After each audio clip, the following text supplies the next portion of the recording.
오늘 우리에게 주시는 하나님 말씀은 열왕기상 3장 1절에서 15절 말씀입니다. 솔로몬이 애굽의 왕 바로와 더불어 혼인관계를 맺어 그의 딸을 맞이하고 다윗성에 데려다가 두고 자기의 왕궁과 여호와의 성전과 예루살렘 주위의 성의 공사가 끝나기를 기다리니라.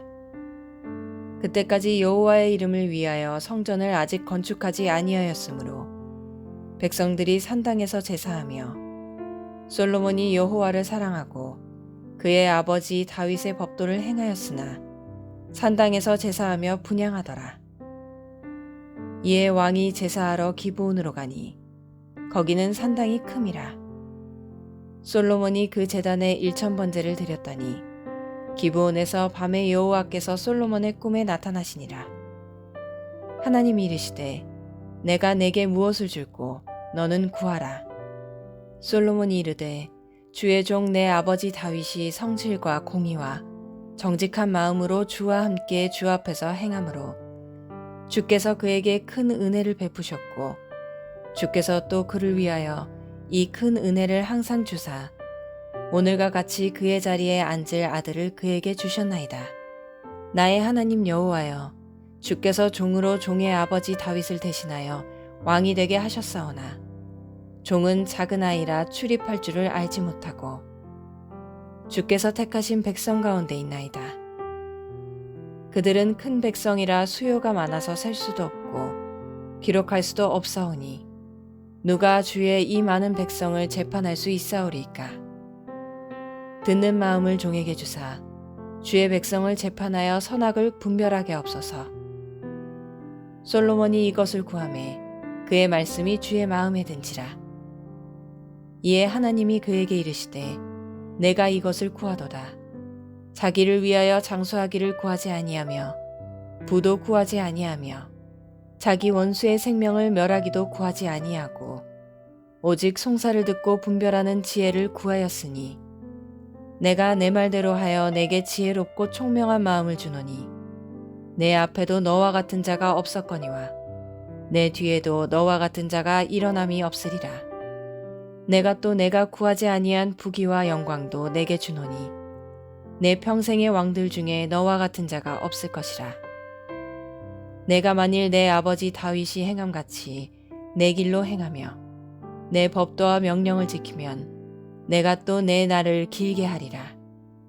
솔로몬이 깨어보니 꿈이더라. 이에 예루살렘에 이르러 여호와의 언약궤 앞에 서서 번제와 감사의 제물을 드리고 모든 신하들을 위하여 잔치하였더라.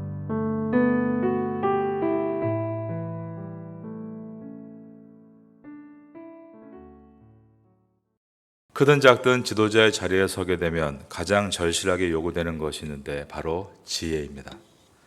이 사람을 만날 때는 어떻게 말해야 할지, 저 사람을 대할 때는 어떻게 행동해야 할지, 거절할 때는 어떻게 상대방의 마음을 상하지 않게 하면서 잘 이해시킬 수 있을지, 오해가 있을 때는 어떻게 풀어야 할지, 한정된 돈으로 어떻게 가계부를 알뜰하게 꾸려나가야 할지 등 이 모든 것들이 학교에서 가르치지 않는 고도의 지혜를 요구하는 것들입니다. 돌이켜보면 참 후회되는 일들도 많습니다. 안 해야 할 말을 해버린 데 대한 후회, 믿어서는 안 될 사람을 믿어버린 데 대한 후회, 해서는 안 될 일을 해놓고 하는 후회 등입니다. 그런데 그 후회 뒤에 가장 후회스러운 것은 그럴 때마다 지혜가 없었다는 것입니다. 세상에서 뛰어난 학벌과 실력을 가지고도 잘 나가던 사람들이 무너져 내렸던 이유는 모두 한 가지였습니다. 지식이 아닌 지혜가 부족했기 때문입니다. 오늘 본문에 나오는 솔로몬은 다윗 왕의 뒤를 이은 이스라엘의 3대 왕입니다. 다윗 왕이 죽고 난 직후에 솔로몬이 왕으로 등극했을 때는 입지가 대단히 불안했습니다. 이스라엘의 역사학자 요세푸스는 솔로몬이 왕으로 즉위할 때의 나이가 14세라고 기록합니다. 대부분의 학자들은 솔로몬의 나이가 그때가 17세였을 것이다 라고 추정을 하고 있습니다. 그랬기에 어린 왕이라고 얕보며 배다른 형 아도니아가 왕권을 노리고 도발하기도 했습니다. 이러한 반대 세력들을 척결해가며 솔로몬이 점점 청년의 나이가 됐을 때 그는 자신의 통치 기반을 다지기 위해서 이집트의 바로 왕과 줄을 다와 그의 딸과 결혼을 합니다. 그것이 오늘 본문의 1절입니다. 솔로몬이 애굽의 왕 바로와 더불어 혼인 관계를 맺어 그의 딸을 맞이하고 다윗성에 데려다가 두고, 첩보와도 정략 결혼의 냄새가 물씬 풍깁니다. 우리나라도 정제계가 모두 만나는 곳이 있다고 합니다. 바로 혼맥도입니다. 정제계 인사들 이름을 써놓고 사돈관계를 따져보면 큰 원이 하나 그려지는데 그 안에 다 들어가는 것입니다. 혼맥도를 보고 있으면 사돈관계를 맺어서 서로의 뒤를 봐주고 이득을 얻으려는 모습들이 보여집니다. 세상 사람들은 결혼마저도 미래에 대한 안전장치로 보험 들듯 한다는 것입니다.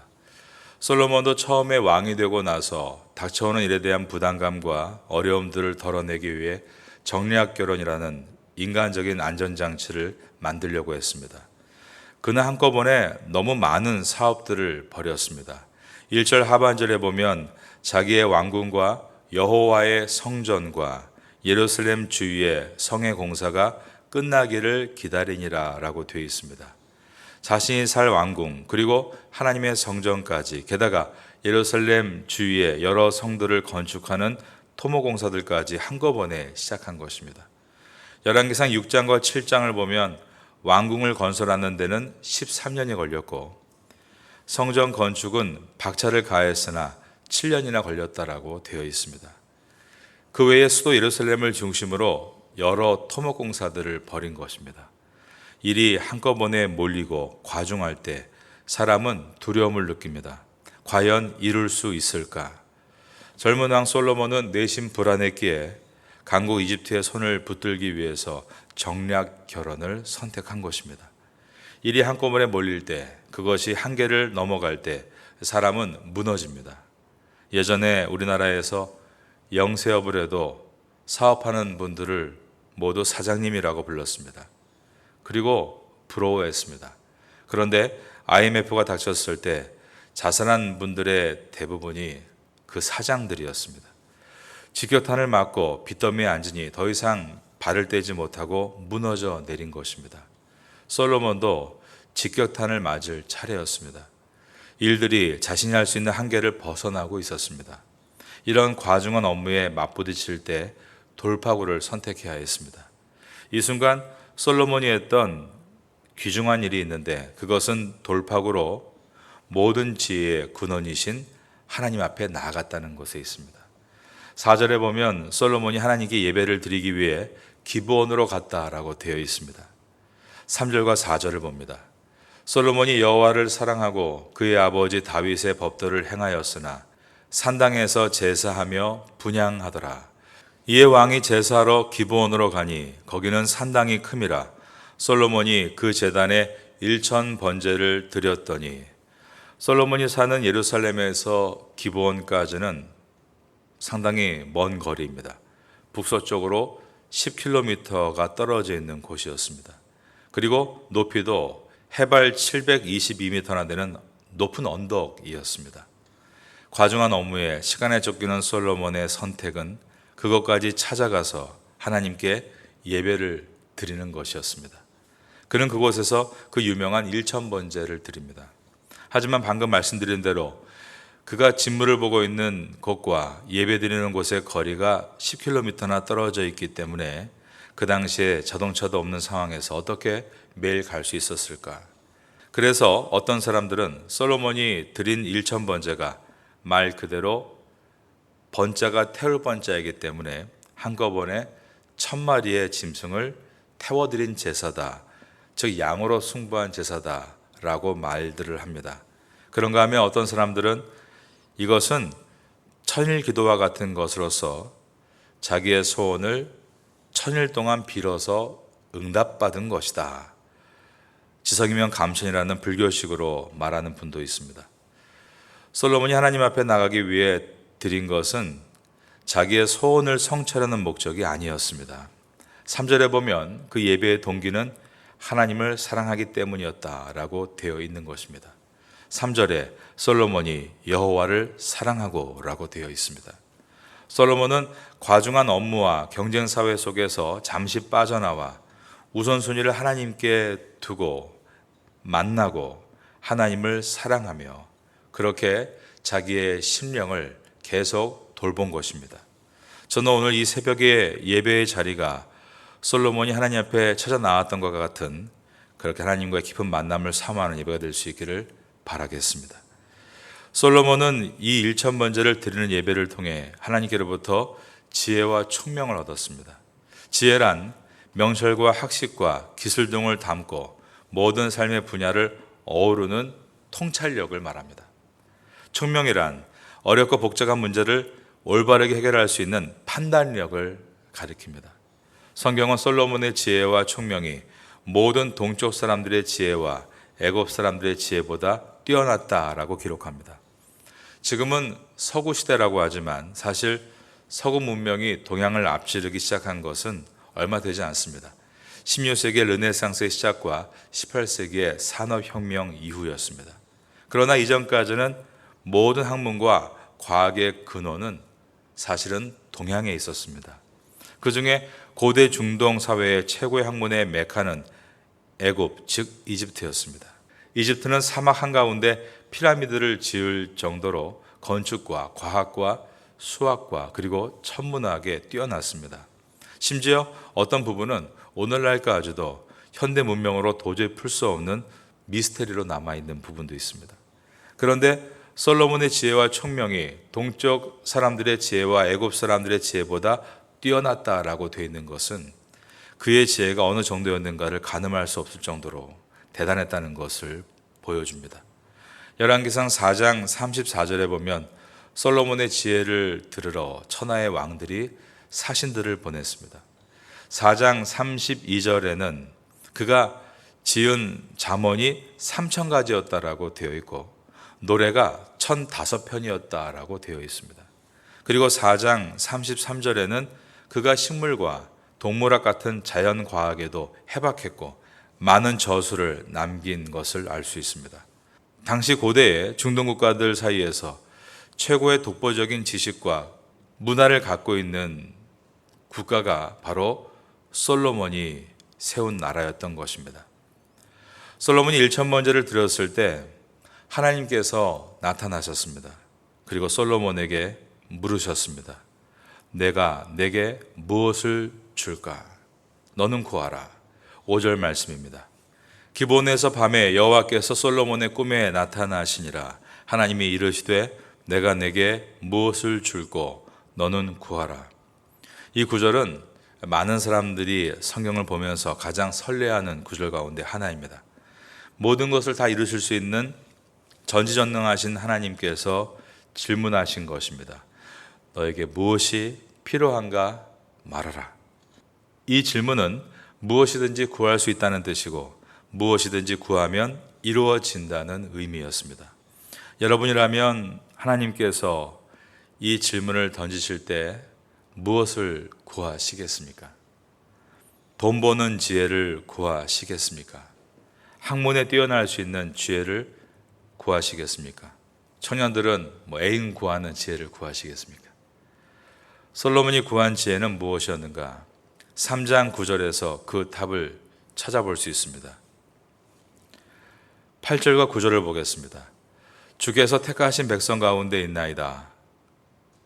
그들은 큰 백성이라 수요가 많아서 셀 수도 없고 기록할 수도 없사오니 누가 주의 이 많은 백성을 재판할 수 있사오리이까? 듣는 마음을 종에게 주사 주의 백성을 재판하여 선악을 분별하게 하옵소서. 그가 구한 것은 9절에 보면 듣는 마음이었다는 것입니다. 그는 듣는 귀를 달라고 구하지 않고 듣는 마음을 달라고 구했습니다. 큰 백성들, 수요가 많아서 셀 수도 없고 기록할 수도 없는 그 많은 사람들의 이야기를 들을 수 있는 귀가 아니라 마음을 달라라고 기도한 것입니다. 남의 말을 들어줄 수 있는 지혜가 진정한 지혜인 것을 보여줍니다. 하지만 남의 말을 듣는 것이란 참으로 어려운 일입니다. 용납이 안 돼서도 어렵고 이해가 안 돼서도 어렵고 짜증이 나서도 어렵습니다. 왜냐하면 귀로 듣고 이해하려 하기 때문입니다. 그러나 그의 마음을 읽을 수 있는 지혜가 있다면, 그의 말을 귀가 아닌 마음으로 들을 수 있다면 참된 지혜자, 현자가 되는 것입니다. 이 마음이 바로 바다같이 넓은 마음이죠. 열왕기상 4장 29절에 이런 말씀이 기록되어 있습니다. 하나님이 솔로몬에게 지혜와 총명을 심히 많이 주시고, 그 다음 보니까 또 넓은 마음을 주시되 바닷가에 모래같이 하시니. 여러분도 솔로몬과 같이 하나님으로부터 이런 넓은 마음을 받게 되시기를 바라겠습니다. 오늘 이 새벽에 예배드리는 저와 여러분에게 하나님께서 듣는 귀가 아닌 듣는 마음을 지혜로 주심으로 세상에 나아가서 왕같은 제사장으로 서서 정말 우리가 서 있는 것이 문제를 해결할 수 있는 열쇠가 되고, 또한 우리가 서 있음으로 인해서 서로를 배려하는 은혜가 나타나고 행복이 일어나고, 그리고 서로가 서로를 존귀하게 대하는 분위기가 일어난다면 최고의 왕이 되지 않겠습니까? 그러한 귀한 지혜를 얻게 되시기를 예수님의 이름으로 축원합니다.